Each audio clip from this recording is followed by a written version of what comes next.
ಎಲ್ರಿಗೂ ನಮಸ್ಕಾರ. ನಾನು ನಿಮ್ಮ ಪ್ರೀತಿಯ ಪರಾಣತಿ.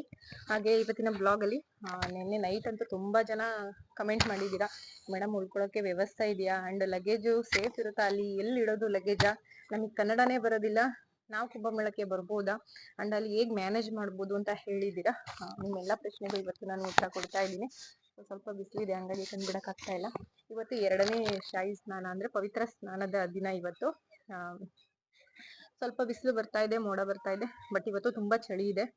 ನಾನು ಹೇಳ್ದಂಗೆ ಮೊದಲನೇ ಶಾಹಿ ಸ್ನಾನದಲ್ಲಿ ತುಂಬಾನೇ ಚಳಿ ಇತ್ತು, ಬಟ್ 2ನೇ ಶಾಹಿ ಸ್ನಾನದಲ್ಲಿ ಇವತ್ತೇನಷ್ಟು ಚಳಿ ಇಲ್ಲ, ನಾರ್ಮಲ್ ಇದೆ. ಬಟ್ ಕರ್ನಾಟಕದಿಂದ ಬರೋರ್ಗೆ ಇದು ಹೆವಿ ಚಳಿ ಅಂತ ಅನ್ನಿಸ್ಬೋದು. ಬಟ್ ಇಲ್ಲಿ ಅಡ್ಜಸ್ಟ್ ಆಗಿರೋರಿಗೆ ಒಂದು ಚಳಿ ಏನಿಲ್ಲ, ತೊಂದ್ರೆ ಇಲ್ಲ. ಬಟ್ ನಮ್ ಕರ್ನಾಟಕದವ್ರಿಗೆ ಚಳಿನೇ ಇಲ್ಲ ಅಂತ ಹೇಳಿದ್ರಿ, ನೀವು ಚಳಿ ಇದೆ ಅಂತ ಹೇಳ್ತಿದ್ದೀರಾ ಅಂತ. ಚಳಿ ಸ್ವಲ್ಪ ಮಟ್ಟಿಗಿದೆ, ಬಟ್ ಕರ್ನಾಟಕದವ್ರಿಗೆ ಇದು ಸ್ವಲ್ಪ ಜಾಸ್ತಿ ಅಂತ ಅನ್ಸುತ್ತೆ. ಯಾಕಂದ್ರೆ ನಮ್ ಕಡೆ ಇಷ್ಟೊಂದು ಚಳಿ ಇರೋದಿಲ್ಲ. ಕ್ಲಾತ್ಸ್ನು ಅಷ್ಟೇ, ನೀವು ಇನ್ನ ನೆಕ್ಸ್ಟ್ ಅಮಾವಾಸ್ಯೆವರೆಗೂ ಅಷ್ಟು ಚಳಿ ಇರೋದಿಲ್ಲ. ಲೈಟ್ ಆಗಿ ನೀವು ಕ್ಲಾತ್ಸ್ನ ತಗೋಬನ್ನಿ.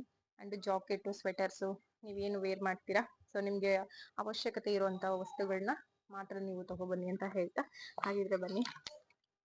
ಕನ್ನಡ ಬರೋದಿಲ್ಲ, ನಾವು ಏನ್ ಮಾಡೋದು ಅಂತ ಕಮೆಂಟ್ ಮಾಡಿದ್ರು. ತುಂಬಾ ಜನ ಕ್ವಶನ್ಸ್ ಇದೆ, ನಮಗೆ ಕನ್ನಡ ಬರೋದಿಲ್ಲ, ಅಲ್ಲಿ ಕುಂಭಮೇಳದಲ್ಲಿ ಹೇಗೆ ನಾವು ಬರೋದು, ಹೇಗ್ ಮಾತಾಡೋದು, ಯಾರ ಜೊತೆ ಕಮ್ಯುನಿಕೇಟ್ ಮಾಡೋದು ಅಂತ ಹೇಳಿದಿರಾ. ಕನ್ನಡ ಬರೋದಿಲ್ಲ ಅಂದ ತಕ್ಷಣಕ್ಕೆ ಕುಂಭಮೇಳಕ್ಕೆ ಬರಬಾರ್ದು ಅಂತ ಏನಿಲ್ಲ. ಸೊ ಎಲ್ರೂ ಕುಂಭಮೇಳಕ್ಕೆ ಬನ್ನಿ, ಯಾಕಂದ್ರೆ ವಿಶ್ವದಾದ್ಯಂತ ಎಲ್ಲಾ ಕಡೆಯಿಂದಲೂ ಕುಂಭಮೇಳಕ್ಕೆ ಬರ್ತಾ ಇದ್ದಾರೆ. ಸೊ ನಮ್ ಇಂಡಿಯಾ ನೋಡಿದೀರಾ, ಅಸ್ಸಾಂ, ಮರಾಠಿ, ತೆಲುಗು ಎಲ್ಲಾ ಲ್ಯಾಂಗ್ವೇಜ್ ಅವರು ಈ ಒಂದು ಕುಂಭಮೇಳಕ್ಕೆ ಬರ್ತಾ ಇದ್ದಾರೆ. ಸೊ ನೀವು ಕೂಡ ನಮ್ ಕರ್ನಾಟಕದಿಂದ ಅಂತೂ ನೋಡಿದೀರಾ, ಸಾವಿರಾರು ಜನ ಆಲ್ರೆಡಿ ಬಂದು ಹೋಗಿದ್ದೀರಾ, ಬರ್ತಾ ಇದ್ದೀರಾ. ಸೊ ಬರೋರಿದ್ದೀರಾ, ಇನ್ನು ಪ್ಲಾನಿಂಗ್ ಮಾಡ್ತಾ ಇದ್ದೀರಾ. ಸೊ ಎಲ್ರು ಕೂಡ ಬನ್ನಿ. ಅಂಡ್ ಕನ್ನಡ ಬರೋದಿಲ್ಲ ಏನಪ್ಪಾ ಮಾಡೋದು ಅನ್ನೋರ್ಗೆ ನನ್ನ ಸಜೆಷನ್ ಏನು ಅಂತ ಅಂದ್ರೆ, ಅಲ್ಲಿ ನಿಮ್ಗೆ ಹೆಲ್ಪಿಂಗ್ ಸೆಂಟರ್ ಇದೆ, ತುಂಬಾನೇ ಹೆಲ್ಪಿಂಗ್ ಸೆಂಟರ್ ಇದೆ. ಸೊ ಆ ಒಂದು ಹೆಲ್ಪಿಂಗ್ ಸೆಂಟರ್ ಅಲ್ಲಿ ನೀವು ಕಮ್ಯುನಿಕೇಟ್ ಮಾಡ್ಬೋದು. ಸೊ ಹಿಂದಿ ಬರೋದಿಲ್ಲ, ಇಂಗ್ಲಿಷ್ ಬರೋದಿಲ್ಲ, ನಾವೇನ್ ಮಾಡೋದು ಅಂತ ಅಂದಾಗ, ಸೊ ಹಿಂದಿ ಇಂಗ್ಲಿಷ್ ಬರೋದಿಲ್ಲ ಅಂತ ಅಂದಾಗ ನೀವು ಗೂಗಲ್ ಟ್ರಾನ್ಸ್ಲೇಷನ್ ನ ಯೂಸ್ ಮಾಡಿ. ಸೊ ನೀವೇನ್ ಕನ್ನಡದಲ್ಲಿ ಗೂಗಲ್ ಟ್ರಾನ್ಸ್ಲೇಷನ್ ನೀವು ಮಾಡಿದ್ರೆ ಅದು ಆಟೋಮೆಟಿಕ್ ಹಿಂದಿಗೆ ಸಿಂಕ್ ಆಗುತ್ತೆ. ಸೊ ನೀವು ಅದನ್ನ ಅವ್ರ ಹತ್ರ ನೀವು ಹೇಳಿದಾಗ, ಅವ್ರು ಹೇಳೋದನ್ನ ಕೂಡ ನೀವು ವಾಯ್ಸ್ ರೆಕಾರ್ಡ್ ಅಂದ್ರೆ ಅಲ್ಲಿ ಇದೆ ಮೈಕ್ರೋ ಫೋನ್, ಅದನ್ನ ನೀವು ಆನ್ ಮಾಡಿದ್ರೆ ಅದು ಕೂಡ ಆಟೋಮೆಟಿಕ್ ಆಗಿ ನಿಮ್ಗೆ ಅವ್ರು ಏನ್ ಹೇಳ್ತಿದ್ದಾರೆ ಅಂತ ಗೊತ್ತಾಗುತ್ತೆ. ಇದು ಒಂದು ಇಂಪಾರ್ಟೆಂಟ್. ಸೊ ನಮ್ಗೆ ಮೊಬೈಲ್ ಯೂಸ್ ಮಾಡೋದಕ್ಕೆ ಬರೋದಿಲ್ಲ ಅಂತ ಹೇಳೋರ್ಗೆ, ಸೊ ನೀವು ಜೊತೆನಲ್ಲಿ ಯಾರನ್ನಾರು ಕರ್ಕೊಂಡ್ ಬರೋದ್ ಬೆಸ್ಟ್. ಸೊ ಯಾರು ಬರೋದಿಲ್ಲ ಜೊತೆನಲ್ಲಿ ಅಂತ ಅಂದಾಗ ಜನಗಳು ಹೋಗ್ತಾ ಇರ್ತಾರೆ, ಬರ್ತಾ ಇರ್ತಾರೆ. ಸೊ ನೀವು ಅದನ್ನ ನೋಡ್ಕೊಂಡು ಹೋಗ್ಬೋದು, ಬರ್ಬೋದು. ಅಂಡ್ ಇನ್ನೊಂದ್ ಸ್ವಲ್ಪ ಜನ ತಪ್ಪು ಏನ್ ಮಾಡ್ತಾ ಇದ್ದೀರಾ ಅಂತ ಅಂದಾಗ, ಸಂಗಮಕ್ಕೆ ಯಾರು ಹೋಗಿ ಸ್ನಾನ ಮಾಡ್ತಿಲ್ಲ, ಎಲ್ಲರೂ ಇಲ್ಲಿ ಗಂಗಾ ನದಿ ಏನಿದೆ ಅದ್ರ ದಡದಲ್ಲೇ ಸ್ನಾನ ಮಾಡ್ಕೊಂಡು ಬರ್ತಾ ಇದ್ದೀರಾ. ನಾನು ತುಂಬಾ ಬ್ಲಾಗ್ಸ್ ಗಳನ್ನ ನೋಡ್ತಾ ಇದ್ದೀನಿ ಆಕ್ಚುಲಿ. ಯಾಕಂದ್ರೆ ಮಹಾಕುಂಭಮೇಳಕ್ಕೆ ಬಂದವರು ಕೆಲವೊಂದಷ್ಟು 2-3 ಜನ ಬ್ಲಾಗ್ ಅಲ್ಲಿ ಅಷ್ಟೇ ನಾನು ನೋಡಿದ್ದು. ಬಟ್ ಇನ್ನೆಲ್ಲಾ ಬ್ಲಾಗ್ ಅಲ್ಲೂ ಆಲ್ಮೋಸ್ಟ್ ನಾನ್ ನೋಡ್ದಂಗೆ ಯಾರು ಕೂಡ ಸಂಗಮ ಏನು ಗಂಗಾ ನದಿ ಇದೆ ಸ್ನಾನ, ಅಲ್ಲಿ ಯಾರು ಕೂಡ ಹೋಗಿ ಮಾಡ್ತಾ ಇಲ್ಲ. ಸೊ ಅಲ್ಲಿ ಗಂಗಾ, ಯಮುನಾ ಮತ್ತೆ ಸರಸ್ವತಿ ನದಿ, ಸೊ ಅಲ್ಲಿ ಆ ಜಾಗಕ್ಕೆ ಸಂಗಮ ಅಂತ ಹೇಳ್ತಾರೆ. ಸೊ ಅದನ್ನ ಬಾತಿಂಗ್ ಪ್ಲೇಸ್ ಅಂತಾನು ಕೂಡ ಕರೀತಾರೆ, ಅಲ್ಲೇ ಗಂಗಾ ಸ್ನಾನನ ಮಾಡೋದು. ಸೊ ನೀವೆಲ್ಲರೂ ಅಲ್ಲಿ ಹೋಗಿ ಸ್ನಾನ ಮಾಡಿ, ಆ ಗಂಗಾ ನದಿ ದಡದಿಂದ ನೀವೇನು ಎಂಟ್ರೆನ್ಸ್ ಹೋಗ್ತೀರಾ, ಅಲ್ಲಿ ತುಂಬಾ ಬೋಟ್ಗಳು ನಿಂತಿರುತ್ತೆ. ಸೊ ನೀವು ಅವ್ರಿಗೆ ಹೋಗಿ ಹಿಂಗೆ ನಾವು ಅಲ್ಲಿಗೆ ಸ್ನಾನ ಮಾಡಕ್ ಹೋಗ್ತಾ ಇದೀವಿ ಅಂತ ಹೇಳಿದಾಗ ಅವರು ನಿಮ್ಮನ್ನ ಅಲ್ಲಿಗೆ ಕರ್ಕೊಂಡು ಹೋಗ್ತಾರೆ. ಸೊ 100 rupees ಒಬ್ಬ ಪರ್ಸನ್ಗೆ. ಜಾಸ್ತಿ ಜನ ಹೋಗ್ತೀವಿ ಅಂದಾಗ ಒಬ್ಬೊಬ್ಬರಿಗೆ 100 rupees ತಗೋತಾರೆ. ನೀವೊಂದು 2-3-4 ಜನ ಹೋಗ್ತೀರಂದ್ರೆ ಪರ್ಸನ್ ಎಷ್ಟು 150 ತಗೋಬಹುದಷ್ಟೇ, ಅದ್ರ ಮೇಲೆ ಜಾಸ್ತಿ ಕೊಡಕ್ ಹೋಗ್ಬೇಡಿ. ಅಂದ್ರೆ ನಿಮ್ಮನ್ನ ಕರ್ಕೊಂಡು ಬಂದು ಅವರೇ ಬಿಡ್ತಾರೆ. ಸೊ ನೀವು ಸ್ನಾನ ಮಾಡಿ ಬರೋವರೆಗೂ ಅವರು ನಿಮ್ಗೋಸ್ಕರ ಅಲ್ಲಿ ವೇಟ್ ಮಾಡ್ತಾರೆ. ಇದೊಂದು ಮಾಹಿತಿ ಹೇಳ್ಬೇಕಾಗಿತ್ತು, ನಾನು ಲಾಸ್ಟ್ ವಿಡಿಯೋದಲ್ಲಿ ಹೇಳಿರ್ಲಿಲ್ಲ. ಇದಾದ್ಮೇಲೆ ಎಲ್ಲ ಗಂಗಾ ನದಿ ದಡದಲ್ಲೇ ಸ್ನಾನ ಮಾಡಿ ಹಾಗೇನೆ ಹೋಗ್ತಾ ಇದ್ದಾರೆ. ಸೊ ತುಂಬಾ ಜನ, ಯಾಕಂದ್ರೆ ತುಂಬಾ ರಶ್ ಇದೆ ಇವತ್ತಂತೂ. ಶಾಹಿ ಸ್ನಾನ ದಿನ ಅಂತೂ ಹಿಂದಿನ ದಿನ ರಾತ್ರಿ ನ್ಯೂಸ್ ನೋಡಿರ್ಬೇಕು ನೀವು. ಸೊ ಹಿಂದಿನ ದಿನ ತುಂಬಾನೇ ರಶ್ ಇತ್ತು, ಹಣ್ಣು ಸ್ವಲ್ಪ ಜಾಸ್ತಿ ಆಗಿದೆ.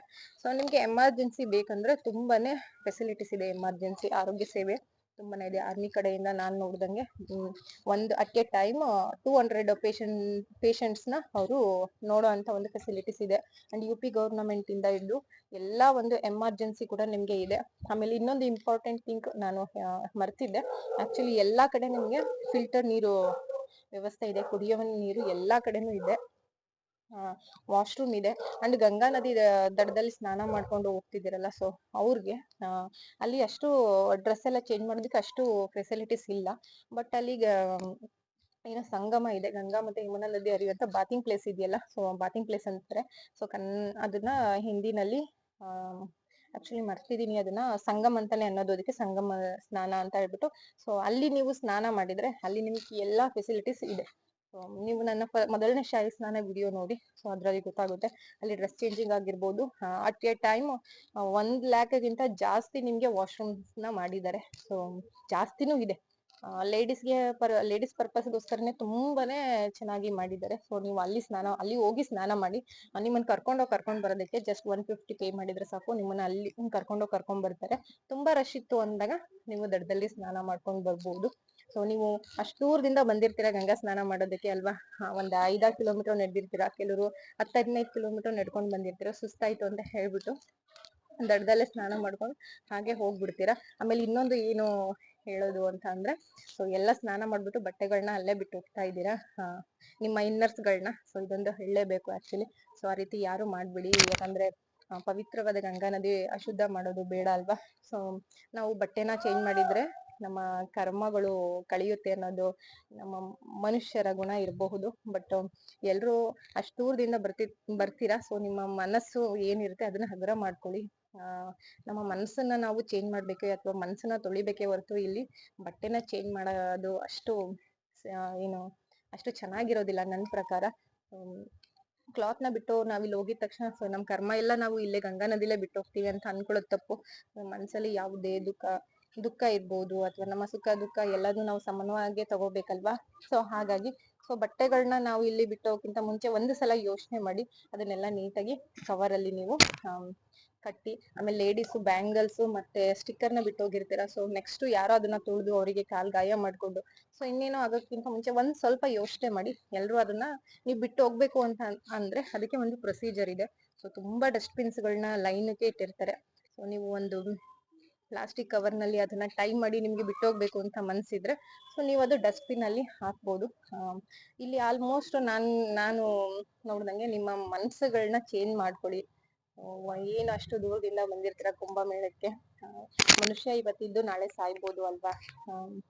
ಒಂದು ಏನಂತೀವಿ, ನಾವು ನಮ್ಮ ಮನ್ಸನ್ನ ಚೇಂಜ್ ಮಾಡ್ಕೊಂಡು ಹೋಗೋದ್ರಲ್ಲಿ ಒಬ್ಬ ಹೊಸ ವ್ಯಕ್ತಿ ಬರ್ತಾನೆ ಹೊರತು ಈ ರೀತಿ ಬಟ್ಟೆಗಳನ್ನ ಬಿಟ್ಟು ಹೋಗಿದ ತಕ್ಷಣ ನಮ್ಮ ಕರ್ಮಗಳು ಹೋಗಲ್ಲ. ಪಾಪ ಪುಣ್ಯ ಅನ್ನೋದು ನಮ್ಮ ಮನ್ಸಲ್ಲಿ ಇರುತ್ತೆ, ಬಟ್ಟೆನಲ್ಲಿ ಇರೋದಿಲ್ಲ ಅಲ್ವಾ.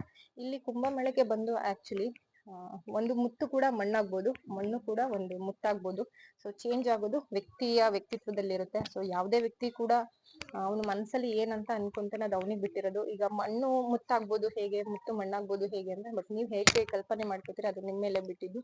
ಅಂಡ್ ಇದಾದ್ಮೇಲೆ ಶೌಚಾಲಯ ಎಲ್ಲಾ ಕಡೆ ಶೌಚಾಲಯ ಇದೆ ನಿಮ್ಗೆ, ಟಾಯ್ಲೆಟ್ಸ್, ಅದಕ್ಕಂತೂ ಯಾವುದೇ ತೊಂದರೆ ಇಲ್ಲ. ಕುಡಿಯೋ ನೀರು ಹೇಳಿದೆ.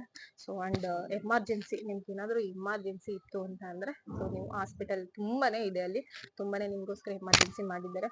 ಸೊ ನಾವ್ ಇದನ್ನೆಲ್ಲ ನೋಡೇ ಇಲ್ಲ, ನಮ್ಗೆ ಇದೆಲ್ಲೂ ಸಿಕ್ಕೇ ಇಲ್ಲ ಅಂತ ಅನ್ಕೋತೀರಾ ಆಕ್ಚುಲಿ. ಸೊ ಗಂಗಾ ನದಿ ಸ್ನಾನ ಬಿಟ್ಟು ಅಲ್ಲಿ ಸೇತುವೆ ಇದೆ, ಅದನ್ನ ಬಿಟ್ಟು ನೀವು ಸೆಕ್ಟರ್ ಒಳಗಡೆ ಹೋಗಿ. ಈಗ ಅಲ್ಲಿಂದ ನಡ್ಕೊಂಡು ಬರ್ತೀರಾ. ಸೊ ಸ್ವಲ್ಪ ನಡ್ಕೊಂಡ್ ಬಂದ ತಕ್ಷಣ ಹೊಟ್ಟೆ ಹಸಿತಾ ಇದೆ ಅಂತ ಹೇಳ್ಬಿಟ್ಟು ಸ್ಟಾರ್ಟಿಂಗ್ ಅಲ್ಲೇ ಫುಡ್ ಪಾಯಿಂಟ್ ಗಳಿದೆ. ಸೊ ಅಲ್ಲೆಲ್ಲ ಊಟ ಮಾಡೋದಕ್ಕೆ ಹೋಗ್ಬಿಡ್ತೀರಾ.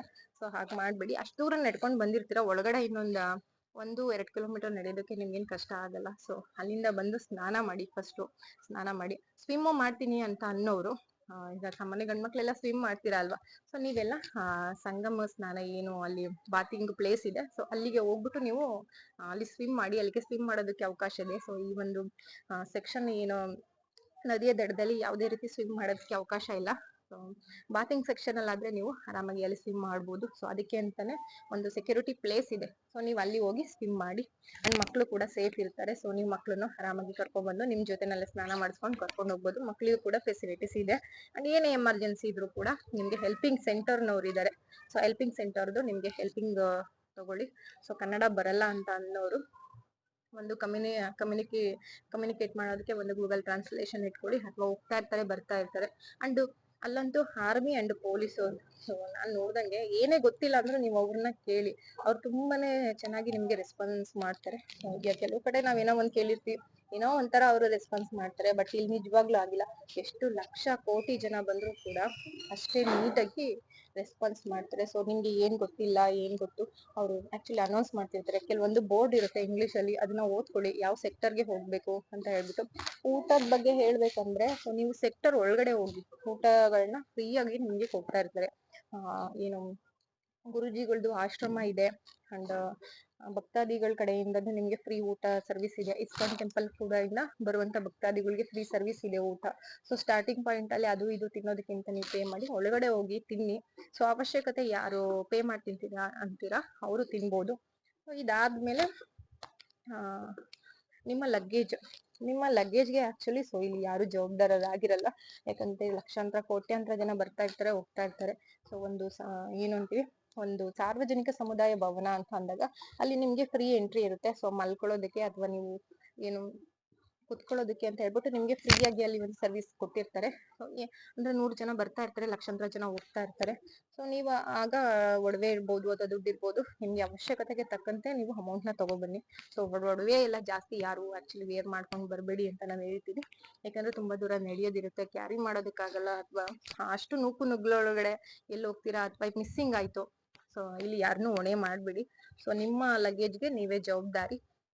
ಆದಷ್ಟು ಬಟ್ಟೆಗಳನ್ನ ತಗೊಬನ್ನಿ ಅಷ್ಟೇ. ಬಟ್ಟೆಗಳು ಆಕ್ಚುಲಿ ಏನಂದ್ರೆ ಚಳಿ ಸ್ವಲ್ಪ ಕಮ್ಮಿ ಇದೆ. ನಾನು ಹೇಳ್ದಂಗೆ ಇವತ್ತು 2ನೇ ಶಾಹಿ ಸ್ನಾನ, ಸ್ವಲ್ಪ ಲೈಟ್ ಆಗಿ ಚಳಿ ಇದೆ. ನೋಡ್ತಾ ಇರ್ಬೋದು ಹೊರಗಡೆ ಬಿಸಿಲು ಕೂಡ ಬಂದಿದೆ. ಸೊ ಬೆಳಗ್ಗೆ ಸ್ವಲ್ಪ ಚಳಿ ಇರುತ್ತೆ, ಅಷ್ಟು ಬಿಟ್ರೆ ಆತರ ಏನಿಲ್ಲ. ಒಂದು ಜಾಕೆಟ್ ನ ವೇರ್ ಮಾಡಿ, ಕ್ಯಾಪ್, ಜಾಕೆಟ್, ಶೂ ಹಾಕೋದಿದ್ರೆ ಶೂ, ಸಾಕ್ಸ್ ಹಾಕೋದಿದ್ರೆ ಸ್ವಲ್ಪ ಏಜ್ಡ್ ಇರೋರಿಗೆ ಸಾಕ್ಸ್, ಈ ರೀತಿ ವೇರ್ ಮಾಡಿ. ಅಲ್ಲಿ ಶಾಹಿ ಸ್ನಾನ ಮಾಡ್ಲೇಬೇಕು ಅನ್ನೋರು ಬೆಳಗ್ಗೆನೆ ಬನ್ನಿ, ಅಥವಾ ಸ್ವಲ್ಪ ಇವತ್ತಿನ ದಿನನೇ ನಾವು ಪುಣ್ಯ ಸ್ನಾನ ಮಾಡ್ತೀವಿ, ಈ ರೀತಿ ಬಿಸಿಲಲ್ಲಿ ಸ್ನಾನ ಮಾಡ್ಬೋದು. ಏಜ್ ಆಗಿರೋರಿಗೆ ಮಕ್ಕಳಿಗೆ ಈ ರೀತಿ ಬಿಸಿಲಲ್ಲಿ ಸ್ನಾನ ಮಾಡಿಸಿ. ಆಕ್ಚುಲಿ ಏನ್ ಗೊತ್ತಾ, ಸ್ವಲ್ಪನೂ ಚಳಿ ಆಗಲ್ಲ ನೀರೊಳಗಡೆ. ಸೊ ನೀರೊಳಗಡೆ ಇರೋವರೆಗೂ ಅಷ್ಟೇ ನಮ್ಗೆ ಬಾಡಿ ಫುಲ್ ಕೋಲ್ಡ್ ಆಗ್ತಾ ಇರುತ್ತೆ. ಸೊ ಅದರಿಂದ ಆಚೆ ಬಂದ್ಮೇಲೆ ನಿಜವಾಗ್ಲೂ ಸ್ವಲ್ಪನೂ ಕೋಲ್ಡ್ ಆಗಲ್ಲ, ಪೂರ್ತಿ ಬಾಡಿ ಬಿಸಿ ಆಗೋದಕ್ಕೆ ಸ್ಟಾರ್ಟ್ ಆಗುತ್ತೆ. ಸೊ ಈ ಫೀಲ್ ನಿಮ್ಗೂ ಆಗುತ್ತೆ ಪುಣ್ಯ ಸ್ನಾನ ಆದ್ಮೇಲೆ. ಇದಾದ್ಮೇಲೆ ಇನ್ನೊಂದು ಪಾಯಿಂಟ್ ನಿಮ್ಗೆ ಹೇಳಿ ಅದು ಬರ್ತಿದೆ. ನಾನು ಇದು ಯಾವ್ದನ್ನು ಇಲ್ಲಿ ಎಡಿಟ್ ಮಾಡಲ್ಲ. ಸೊ ಒಂದೇ ವಿಡಿಯೋ ನಾನು ಲೆಂತಿ ವಿಡಿಯೋಗೆ ಮಾಡ್ತೀನಿ, ಇದನ್ನೇ ಕೂಡ ಅಪ್ಲೋಡ್ ಮಾಡ್ತೀನಿ. ಯಾಕಂದ್ರೆ ಸಾಕಷ್ಟು ವಿಡಿಯೋ ಮಾಡೋದಿದೆ, ಹಾಗಾಗಿ ಸೊ ನಿಮ್ಗೆ ಹೆಲ್ಪ್ಫುಲ್ ಆಗ್ಲಿ ಅಂತ ಹೇಳ್ಬಿಟ್ಟು ಇಷ್ಟ ಆದ್ರೆ ನೀವು ಕೂಡ ವಿಡಿಯೋನ ನೋಡ್ಬೋದು. ಸೊ ಅಲ್ಲಿ ಒಂದು ಮಲಗಿರೋ ಆಂಜನೇಯ ಇದೆ. ಸೊ ವರ್ಲ್ಡ್ ಫೇಮಸ್ ಮಲಗಿರೋ ಆಂಜನೇಯ. ಯಾರೆಲ್ಲ ನೀವು ಗಂಗಾ ನದಿಗೆ ಕುಂಭಮೇಳಕ್ಕೆ ಬರ್ತಾ ಇದ್ದೀರಾ, ಸೊ ಮಿಸ್ ಮಾಡದೆ ಈ ಮಲಗಿರೋ ಆಂಜನೇಯನ ನೋಡಿ. ಇದಂತೂ ವರ್ಲ್ಡ್ ಫೇಮಸ್. ನಾನ್ ನೋಡ್ದಂಗೆ ನಮ್ಮ ಕರ್ನಾಟಕದಿಂದ ತುಂಬಾ ಜನ ಏನು ಯಾತ್ರಾರ್ಥಿಗಳು ಮತ್ತೆ ಪ್ಯಾಕೇಜಿಂಗ್ ಅಲ್ಲಿ ಬರ್ತಾರಲ್ಲ, ಸೊ ಹಾಗೆ ಅವರು ಈ ಸಂಗಮ ನೋಡಕ್ ಬಂದಾಗ ಈ ಮಲಗಿರೋ ಆಂಜನೇಯನ ನೋಡ್ಕೊಂಡು ಈ ಒಂದು ನದಿನ ನೋಡ್ತಿರ್ಲಿಲ್ಲ, ಹಾಗೆ ಹೊರಟೋಗ್ಬಿಡ್ತಿದ್ರು. ಸೊ ನಮ್ಗೆ ಆಕ್ಚುಲಿ ಅಲ್ಲಿ ಮಲಗಿರೋ ಆಂಜನೇಯ ಗೊತ್ತಿರ್ಲಿಲ್ಲ ಅಷ್ಟು. ಸೊ ಅವರು ಹೇಳಿದ್ರು ಹಿಂಗೆ ಮಲಗಿರೋ ಆಂಜನೇಯ ಇದೆ ಅಂತ ಹೇಳ್ಬಿಟ್ಟು. ಅವಾಗ ಹೋಗಿ ನೋಡಿದಾಗ ಅದು ಗೊತ್ತಾಯ್ತು ನನಗೆ, ವರ್ಲ್ಡ್ ಫೇಮಸ್ ಆಂಜನೇಯ ಇರೋದು. ತುಂಬಾನೇ ಚೆನ್ನಾಗಿದೆ ಮಲಗಿರೋ ಆಂಜನೇಯ. ಸೊ ಕ್ಯೂ ಇರುತ್ತೆ, ಬಟ್ ಅಷ್ಟೊಂದು ಕ್ಯೂ ಇರಲ್ಲ, ಒಂದೇ ಸಿಂಗಲ್ ಲೈನ್. ಸೊ ನೀವು ಆರಾಮಾಗಿ ಹೋಗಿ ನೋಡ್ಕೊಂಡು ಹೋಗ್ಬೋದು. ಸೊ ಎಷ್ಟೋ ಜನ ಬಂದಿರ್ತೀರ ಅಲ್ವಾ, ಮಲಗಿರೋ ಆಂಜನೇಯನ ಬಗ್ಗೆ ಯಾರಿಗೂ ಅಷ್ಟು ಇನ್ಫಾರ್ಮೇಶನ್ ಇರೋದಿಲ್ಲ ಅದ್ರೊಳಗಡೆ ನಿಮ್ಗೆ ಹೋಗೋದಾದ್ರೆ. ಆಮೇಲೆ ಅಲ್ಲೇ ಒಂದು ನಿಯರ್ ಒಂದು ಫೋರ್ಟ್ ಇದೆ. ಸೊ ನೀವು ನೋಡ್ತೀನಿ ಅಂದ್ರೆ ನೋಡ್ಬೋದು. ನಾನು ಅದು ನಿಮ್ಗೆ ನಿಯರ್ ಯಾವ್ಯಾವ ಪ್ಲೇಸ್ ಇದೆ 50 ಕಿಲೋಮೀಟರ್ ಒಳಗಡೆ, ಸೊ ಅದನ್ನ ನಾನು ನಿಮ್ಗೆ ನೆಕ್ಸ್ಟ್ ವಿಡಿಯೋದಲ್ಲಿ ಪೂರ್ತಿ ಕಂಪ್ಲೀಟ್ ಡೀಟೇಲ್ಸ್ ನ ಮಾಡ್ತೀನಿ. ಸೊ ಇಷ್ಟು. ಇದಾದ್ಮೇಲೆ ಇನ್ನೇನ್ ಕಮೆಂಟ್ ಮಾಡಿದ್ರಿ, ಇದಾದ್ಮೇಲೆ ಟೈಮಿಂಗ್ಸ್ ಏನು ಅಂತ ಹೇಳ್ಬಿಟ್ಟು. ಕುಂಭಮೇಳಕ್ಕೆ ಯಾವ ಟೈಮಿಂಗ್ಸ್ ಇಲ್ಲ ಆಕ್ಚುಲಿ, ಯಾಕೆಂದ್ರೆ ಮಾರ್ನಿಂಗು, ಈವ್ನಿಂಗು, ನೈಟು ನಡೀತಾನೆ ಇರುತ್ತೆ ಆಯ್ತಾ. ಯಾವ್ದೇ ಟೈಮಿಂಗ್ಸ್ ಇಲ್ಲ, ನೀವು ಯಾವ್ದೇ ಟೈಮಿಂಗ್ಸ್ ಅಲ್ಲಿ ಬರ್ಬೋದು ಕುಂಭಮೇಳಕ್ಕೆ. ಸೊ ಆತರ ಏನು ಟೈಮಿಂಗ್ಸ್ ಏನಿಲ್ಲ. ಸೊ ನೈಟ್ ಅಲ್ಲಿ, ಡೇ ನಲ್ಲಿ ಎಲ್ಲ ಒಂದು ಟೈಮಲ್ಲಿ ಈ ಒಂದು ಕುಂಭಮೇಳ ನಡೀತಾ ಇರುತ್ತೆ. ಆದಷ್ಟು ಶಾಹಿ ಸ್ನಾನ ದಿನ ಬರೋದನ್ನ ಸ್ವಲ್ಪ ಕಮ್ಮಿ ಮಾಡಿ. ಶಾಹಿ ಸ್ನಾನ ದಿನ ಆಕ್ಚುಲಿ ತುಂಬಾ ರಶ್ ಇರುತ್ತೆ. ಸೊ ಸ್ವಲ್ಪ ನೂಕು ನುಗ್ಲಾಗ್ತೀರಾ, ಬೀಳ್ತೀರಾ, ನಿಮ್ಮನ್ನು ತುಳ್ಕೊಂಡು ಹೋಗ್ತಾರೆ. ಸೊ ತುಂಬಾ ಸಾವು ನೋವು ಆಗುವಂತ ಚಾನ್ಸಸ್ ಇರುತ್ತೆ.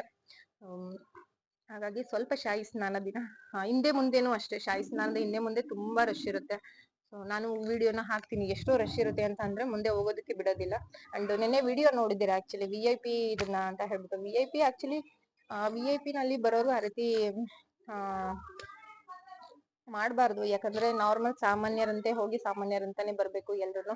ಇಲ್ಲಿವರೆಗೂ ನಾನ್ ನೋಡ್ದಂಗೆ ಯಾವುದೇ ಬಡವ ಶ್ರೀಮಂತ ಅಂತ ಭೇದ ಭಾವ ಇಲ್ದೆ, ಅಥವಾ ಭಿಕ್ಷುಕರು ಈ ಜಾತಿ ಆ ಜಾತಿ ಅಂತ ಯಾವುದೇ ಒಂದು ಇದಿಲ್ದೆ ನಡೀತಾ ಇರೋಂಥದ್ದು ಫಸ್ಟ್ ಟೈಮ್ ಲೈಫ್ ಅಲ್ಲಿ ನಾವು ನೋಡ್ತಾ ಇರೋಂಥದ್ದು ಕುಂಭಮೇಳ. ಆಕ್ಚುಲಿ ಇಲ್ಲಿ ಯಾವುದೇ ರೀತಿ ಯಾರನ್ನೇ ಆಗ್ಲಿ ಒಂದು ಬ್ಲೇಮ್ ಮಾಡ್ತಿಲ್ಲ. ಇಲ್ಲಿ ಎಲ್ರು ಕೂಡ ಒಂದೇನೆ. ಸೊ ನಮ್ಮ ದೇಶದ ಪ್ರಧಾನ ಮಂತ್ರಿಯಿಂದ ಹಿಡಿದು ನಮ್ಮ ಜನಸಾಮಾನ್ಯರು, ಹಾಗೆ ಈ ಒಂದು UP ಇರ್ಬೋದು, ಮುಖ್ಯಮಂತ್ರಿ ಇರ್ಬೋದು, ಸೊ ಎಲ್ರೂ ಒಂದೇ ರೀತಿ ನೋಡ್ತಾ ಇರೋದು ಈ ಒಂದು ಕುಂಭಮೇಳದಲ್ಲಿ. ಯಾಕಂದ್ರೆ ಯಾರಿಗೂ ಕೂಡ ಇಲ್ಲಿ ಅವರು ಅಫಿಷಿಯಲ್ ಅಂತ ಹೇಳ್ಬಿಟ್ಟು ಅವ್ರನ್ನ ಮೇಲ್ ಕೂರ್ಸಿಲ್ಲ, ಅಥವಾ ಭಿಕ್ಷುಕರು ಅಂತ ಹೇಳ್ಬಿಟ್ಟು ಕೆಳಗಡೆ ಕೂರ್ಸಿಲ್ಲ. ಸೊ ಎಲ್ಲರನ್ನೂ ಒಂದೇ ರೀತಿ ನೋಡ್ತಾ ಇದ್ದಾರೆ. ಸೊ 144 ವರ್ಷ ಆದ್ಮೇಲೆ ಈ ಒಂದು ಕುಂಭಮೇಳದಲ್ಲಿ ಈ ರೀತಿ ಆಕ್ಚುಲಿ ಜಾತಿ ಮತ ಭೇದ ಇಲ್ದಾನೆ ಬಂದು ಎಲ್ರು ಕೂಡ ಸ್ನಾನ ಮಾಡ್ಕೊಂಡು ಹೋಗ್ತಾ ಇದ್ದೀರಾ. ತುಂಬಾನೇ ಖುಷಿ ಆಯ್ತು. ಅಂಡ್ ಇನ್ನೇನಾದ್ರೂ ನಿಮ್ಗೆ ಡೌಟ್ಸ್ ಇದ್ರೆ ಕಮೆಂಟ್ ಬಾಕ್ಸ್ ನಲ್ಲಿ ತಿಳಿಸಿ, ನಾನು ನಿಮ್ಮ ಡೌಟ್ಸ್ ನ ಏನಿದ್ರು ಸೊ ನೆಕ್ಸ್ಟ್ ವಿಡಿಯೋದಲ್ಲಿ ಕ್ಲಿಯರ್ ಮಾಡ್ತೀನಿ. ಅಂಡ್ ಇವತ್ತಿನ ಬ್ಲಾಗ್ ನಾನು ಇಲ್ಲಿಗೆ ಮುಗಿಸ್ತಾ ಇದ್ದೀನಿ. ಸೊ ನೆಕ್ಸ್ಟ್ ಬ್ಲಾಗ್ ಅಲ್ಲಿ ಸಿಗ್ತೀನಿ. ಸೊ ಎಲ್ರು ಕೂಡ take care, bye bye. And ಯಾರಿಗಾದ್ರೂ ಏನಾದ್ರೂ ಎಮರ್ಜೆನ್ಸಿ ಇತ್ತು ಅಂತ ಅಂದ್ರೆ ಸೊ ಕಮೆಂಟ್ ಮಾಡಿ, ಸೊ ನಾನು ಅದಕ್ಕೆ ಆನ್ಸರ್ ಮಾಡ್ತೀನಿ. ಸೊ ಹಾಗಂತ ಎಲ್ರು ಮಾಡ್ಬಿಡಿ. ಸೊ ಅವಶ್ಯಕತೆ ಇದ್ದಾಗ ಮಾತ್ರ ನೀವು ಏನಾದ್ರು ಹೆಲ್ಪ್ ಕೇಳಿ. ಸೊ ನಾನು ಖಂಡಿತ ಮಾಡ್ತೀನಿ ನನ್ನ ಕೈಲೇ ಆದ್ರೆ. ಸೊ ಇಷ್ಟು ಹೇಳ್ತಾ ಇವತ್ತಿನ ಬ್ಲಾಗ್ ನ ಮುಗಿಸ್ತಾ ಇದ್ದೀನಿ. ಟೇಕ್ ಕೇರ್, ಬಾಯ್ ಬಾಯ್.